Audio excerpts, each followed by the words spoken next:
milk and honey. Man, look, I promise you, even though the scripture is right here in front of you, it's going to become more alive to you this week. What do you think, David? How's the flight? It wasn't too bad. I'm excited to see the tomb. Tomb? Yes. What's in there? It's gonna be awesome. Nothing. There is That's my absolutely Jesus. nothing. Come on. Made it. You know what? I took a sleeping pill, put on a mask, and slept all night long. So I'm ready for the day. We got people back there like David Virgo who have no idea what to do with themselves because they are so stinking tired. Welcome to Israel, y'all. That to your right is a tree. Day number 1. Caesarea. Caesarea, vlog 00.01. Where? But around here, right? Where the Apostle Paul was at. Also out of Caesarea that Paul was imprisoned and was sent to Rome on these waters, which is pretty dynamic. Standing right now in Caesarea, so really a gateway of the gospel. Cornelius is from here. God sends the vision to Peter to come bring the gospel to a Gentile. Cornelius, right? So Cornelius was a Gentile. Cornelius was one that, again, that he loved the Jewish people. He gave to the Jewish people. Matter of fact, in Acts chapter 10, you're going to read how the Lord blessed him because of his love for the Jewish people. And because of that, salvation for the Gentile was found, or was basically given to the first Gentile, which was Cornelius and his family. Salvation was given to the Gentiles in this city. That message of the gospel came to San Antonio, Texas, August the 13th of 1991, where all of a sudden that gospel changed my absolute life.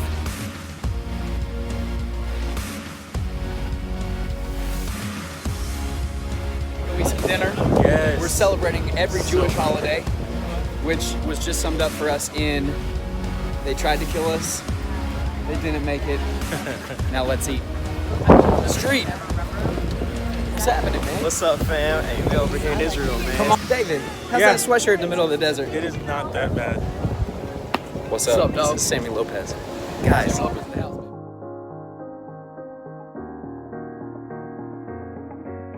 We're at the Caesar premiere, and I don't know about the rest of everybody else, but I'm ready to go to bed.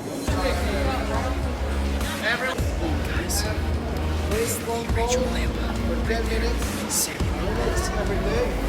We just got taken in the secret elevator in the back. Bets are on. Bets are on whether or not we break down.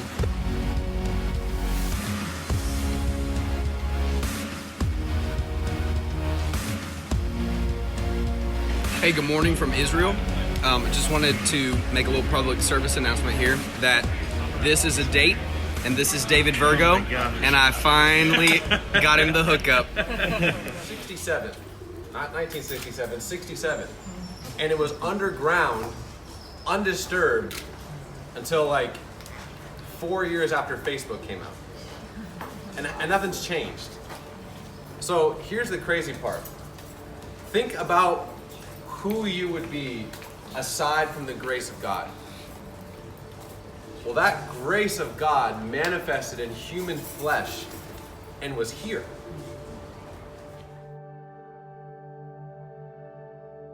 Okay, Martha. Yep. Right now we're in Magdala. Yes, And we're at the synagogue where Jesus most likely would have taught. right there. Right here. From there. like the year 40. Crazy. It's been untouched, in perfect condition. I love It's how incredible.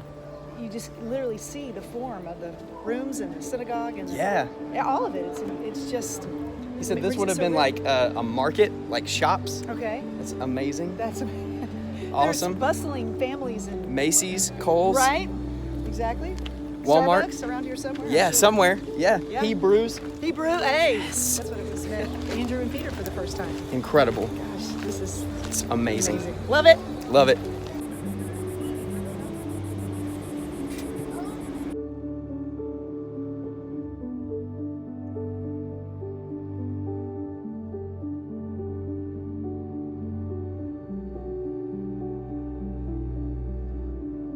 God speaks to Moses. The English, my favorite mistranslation is King James. God says to Moses, "Wherefore criest thou unto me?" That's not what the Hebrew says. Even if you don't understand Hebrew, listen to the words. So Yom Adonai el Moshe, God says to Moses, Ma titzak elai. What are you yelling at me for? That's what he's saying, like we say to a kid. Speak to the children of Israel, tell them to move. What's going on here? Rashi, the commentator, jumps on. What's this? God is saying to Moses, hello? My people are in danger. Now isn't the time for prayer. Now's the time for action. Tell them to get moving. It says, Vayelchu b'nei Yisrael halchu b'toch hayam bayavasha, and the children of Israel walked into the midst of the sea on dry land. In order for the water to split, they had to walk into it. You want a miracle? Walk into it. You don't sit somewhere and say, all right, God, you do it, I'll catch up with you later. Come on. Okay. That's a You word. got to get your feet wet. The Jewish commentators say that the leader, Nachshon ben Aminadav, had to walk in until the water was above his mouth and nose. In other words, he would have drowned if it hadn't split, then it split. Ooh. Okay? Let's take up a love offering. Raj's got his Bible like he's been reading it the whole time. Actually, you want to see how holy I am? Come on. Look how holy I am. Let's go. That's how Wow. holy I am. A Bible that is in pieces belongs to someone who's not. Right? Come on. Let's go.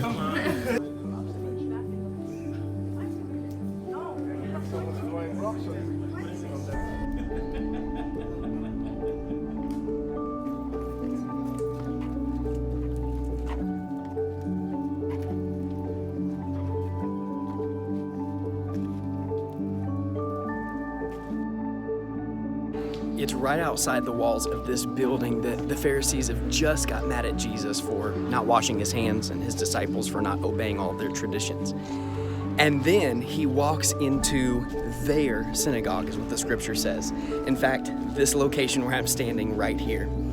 Now there was a man there with a withered hand, and the Pharisees watched to see whether Jesus would heal him. Hey. Here with my friend Eric, and we're walking right outside the walls of ancient Capernaum. Capernaum, yes. You know what's amazing? Jesus said that if the works that he did in this city would have been done in Sodom, that they would have repented. That's right. We just left the house of the man where he healed the man that was let down through the roof. Yep. We just left the ruins of the synagogue where Jesus healed the man with the withered hand. Yep, You crazy. know what's crazy? In both places, there was something keeping people who needed a miracle from Jesus. Yeah. One time it was like the people that wouldn't let them in. Yep. And then one time it was the Pharisees who were trying to keep Jesus out. I don't know about you, Eric, Yeah. but I'm starting to believe that it could be that the thing that's trying to keep us from Jesus may just be the thing that delivers us to him. Dang. It could be that your greatest setback might be your greatest setup. That's right. That your obstacle might be the greatest opportunity for Jesus to show up and show out. That's right. That's a word. Open it in your hand. Exactly. All right.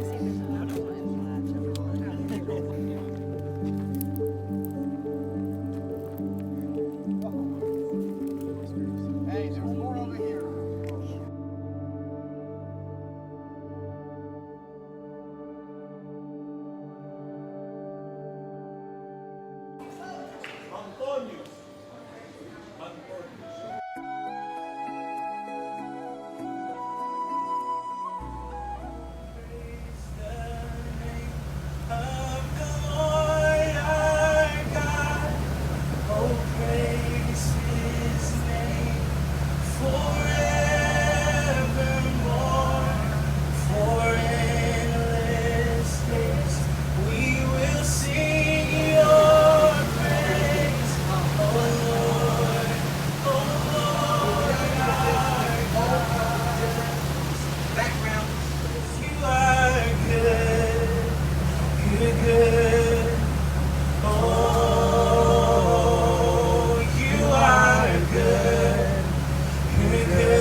That does not count as a bite.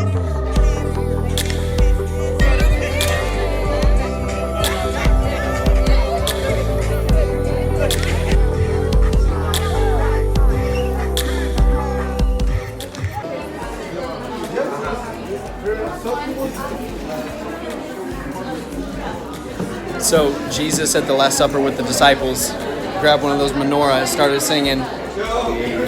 Our guest. Our guest.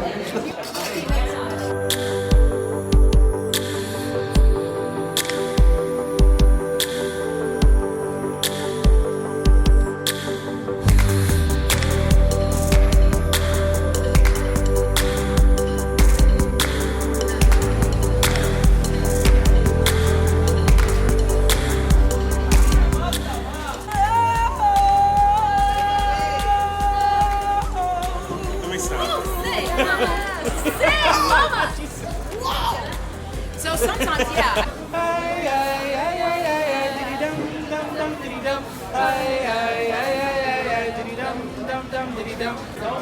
It's incredible. So what we got here is some ground beef filled eggplant with cinnamon that tastes like Christmas. Passing this down to Raj because he looked like he wanted it. And then this, Nate, what is that? I believe that's oxtail. What do you think about it so far? I haven't tried it yet. To me, it kind of tastes like roast beef, like that's been in a crock pot. I'm gonna give it a shot. Here we go. Score of 1 to 5. 4.8. 4.8. Okay. Okay. Good.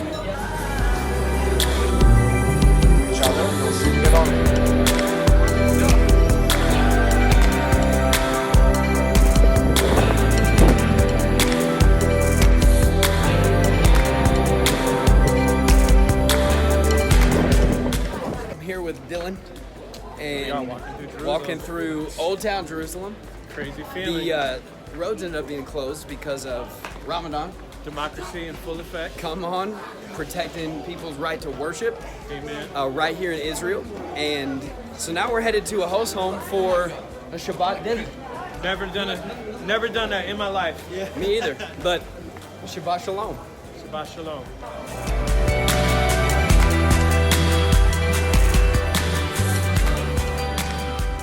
My eyes will be open and my ears attentive to the prayers offered in this place.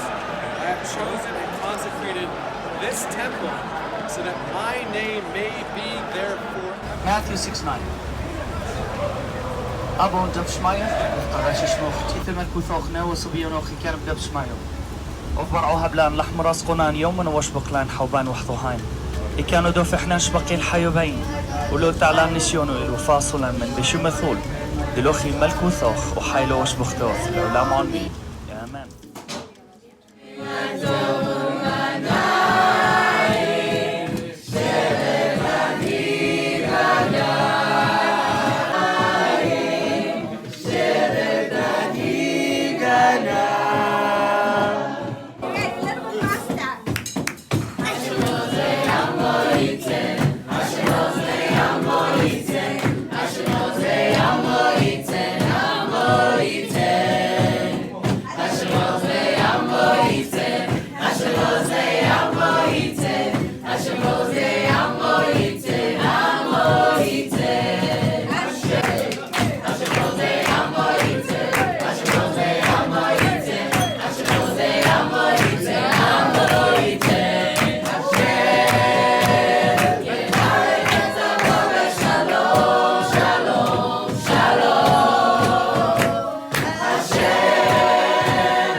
Of Judea, the desert, the wilderness, which remind us of King David hiding from the face of Saul, the king. You know when I started this field?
People is people. It doesn't matter who you are, what you are, where you're coming from, where you're going. It doesn't matter. You are a human being.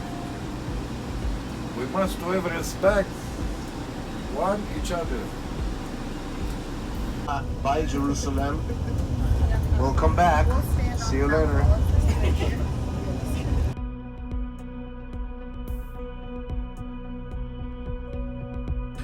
We are giving our body a mud mass. Come on. Come on. Miracle mud. We're out in the Dead Sea, which is amazing. I want you to check this out.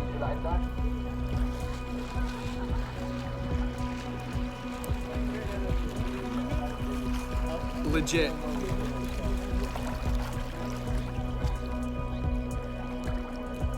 I'm trying it. I was that kid who poured salt in my hand and ate it. It tastes like metal. Whoa. Yeah. Try it. Did you try it? Got it. Come on, Colby. Hey guys, it's Colby. What's up? Nate, we're in the Dead Sea right now. You got it. Give us a 30-second sermon. Ready? Go. Oh God. I'm not good at this, John. Colby, we're in the middle. We're in the Dead Sea. 30-second sermon. But you know what makes you come alive? The strawberry daiquiris at the bar up there. Get it? Come on. No matter, we are in the lowest place on the earth, Come on.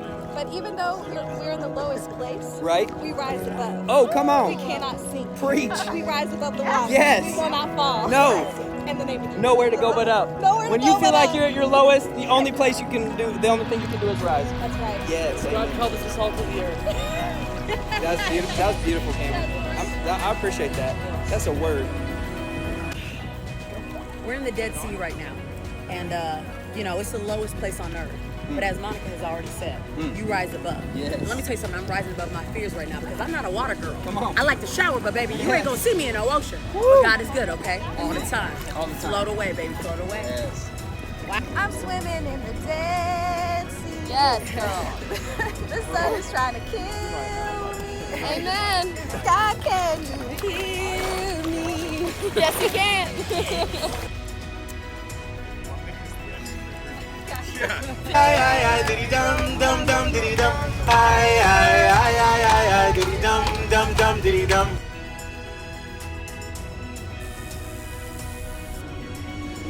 About 45,000 Israelis are living here. And when I told him, and I didn't even took a selfie with him. But when I told him the same story that I told you, he asked me a question.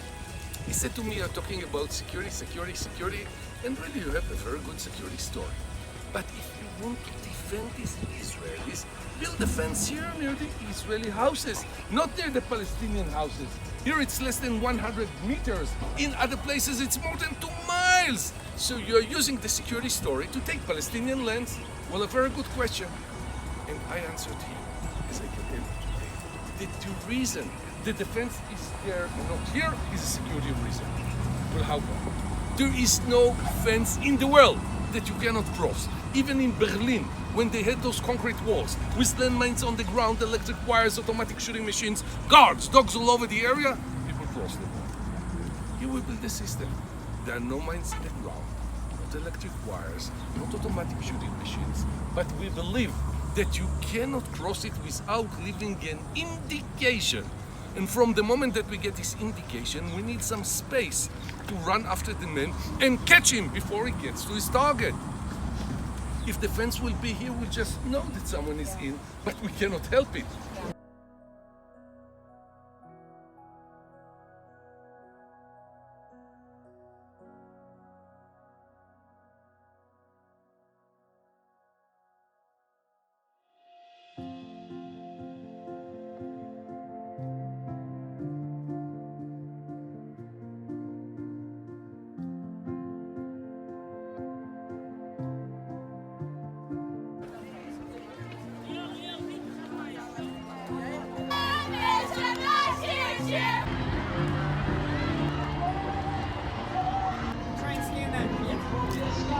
Yeah, Rachel, that's not how that works.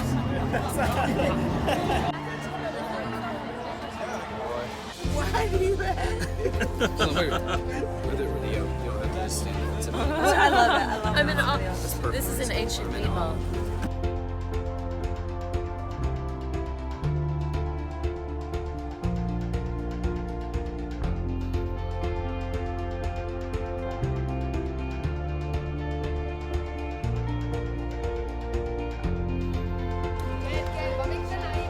Directly behind the western wall are these stones right here. The stones that used to be part of the temple and the wall that surrounded the temple that were destroyed by the Romans, and they have been left silent since the time of that destruction. You know what's amazing? When Jesus was here on earth, he predicted that not one stone would stand upon the other, and he was right. And then he predicted that he would rebuild the temple in 3 days, but he didn't rebuild a building right here. He fulfilled the old covenant, established a new covenant of grace, and gave to you the opportunity to become the temple. And because he died, and because he rose again, now you can have life forever. Every prediction he made came to pass, and it's not just in the Bible, it's right here before our eyes. As our tour guide said, it's not a matter of faith, it's also a matter of fact. How incredible to know that everything Jesus said is true.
All right, everyone. Bus buddies.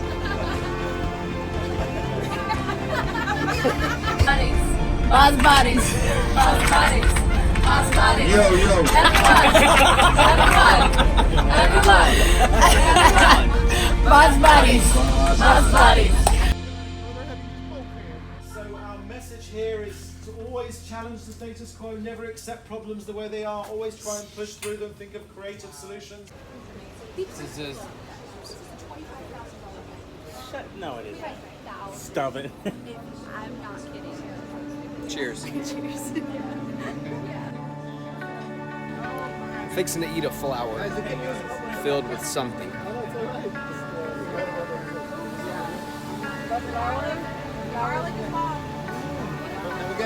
Pretty good, actually. Surprising.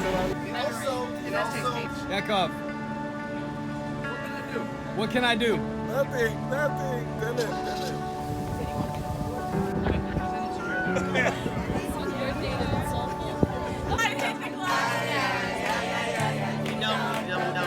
it.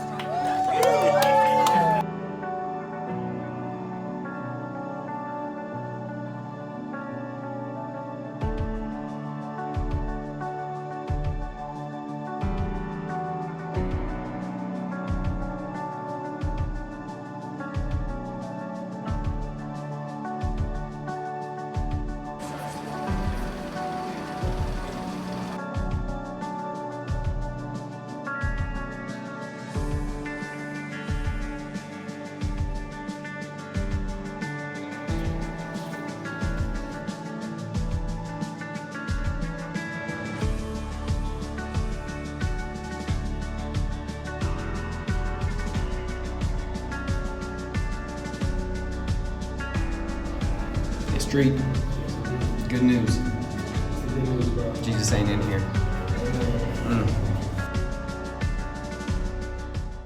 Right behind me, you can see the garden tomb, the place where it is most likely that the body of Jesus was placed for 3 days and 3 nights after he died on Calvary on Golgotha along the street like a common criminal, not too many feet away from me. His body was placed in a borrowed tomb. Jesus didn't have to be placed in a family tomb. There's no grave marker that says the place of Jesus, because he only needed to borrow it for 3 days and 3 nights. What's amazing is that this place behind me that is a symbol of death now for millions and millions who come to this location is a symbol of life. How incredible that Jesus, this is the only thing Jesus ever had to borrow. He had everything else, he just had to borrow a tomb. You know, this body that I live in is borrowed too. It's decaying. This body that we live in shows signs of death as we continue to get older and older and older. But the cool thing is that resurrection wasn't just something Jesus did. Resurrection is who Jesus was. And if he lives inside you, this body is just a borrowed tomb. But you get to live forever in fellowship with God, in the presence of Jesus. You get to know life in heaven and in community, in communion with the Father. And that is amazing. So listen, this is a borrowed tomb, just like that is a borrowed tomb. But through Jesus, because of Jesus, we have life. And I'll tell you what, there's a lot of things that people can question, a lot of things that people can wonder about, but any man who could predict his own death and his own resurrection and actually pull it off, I'm going to go with anything that he has to say. I'm not a Christian, I'm not a follower of Christ because the Bible tells me so or because so-and-so told me that I had to. I'm a believer because I came to the place where his body was laid and where it is no longer. He predicted he would die. He predicted he would come back to life. He did it, and hundreds saw him. And today, I have seen the place, and I believe now more than ever. He did it, and he is who he says that he is. Waymaker, miracle worker, promise keeper, light in the darkness, my God, that is who you are. Who's going to be sitting next to us? It's literally like being born to a family. You don't choose who's going to be your mom, dad. You don't choose who's going to be your sister or brother. And I think we have a big family over here, a little chamula, that little tribe, that I just want to suggest one thing: keep it alive.